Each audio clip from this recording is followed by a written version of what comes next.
Death of a Maid, a Hamish Macbeth mystery, by M.C. Beaton. Narrated by Graeme Malcolm. Chapter 1. I would any day as soon kill a pig as write a letter. Alfred, Lord Tennyson. The letter lay on the doormat just inside the kitchen door of the police station in Lochdubh.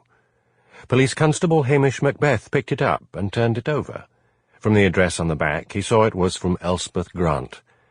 Elspeth worked as a reporter on a Glasgow newspaper, and he had once considered proposing marriage to her, but had dithered and left it too late.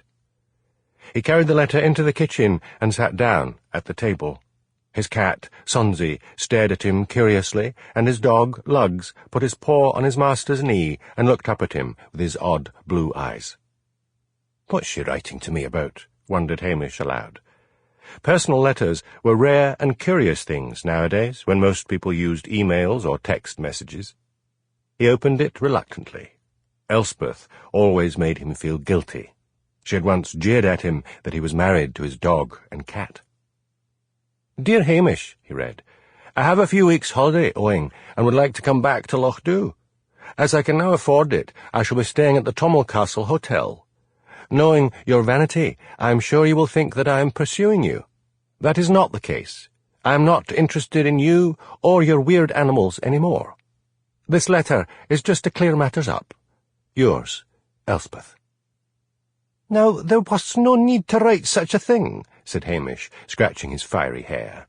"No need at all." The sibilance of his accent showed he was upset. "Herself can just keep out of my way, and that'll suit me just fine."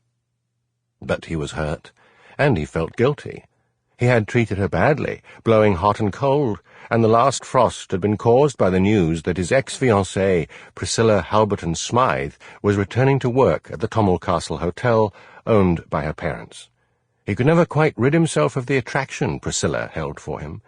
But she had come, seen him infrequently, and then, after a month, had left again for London. He crumpled up the letter and left it on the table just as someone knocked at the door.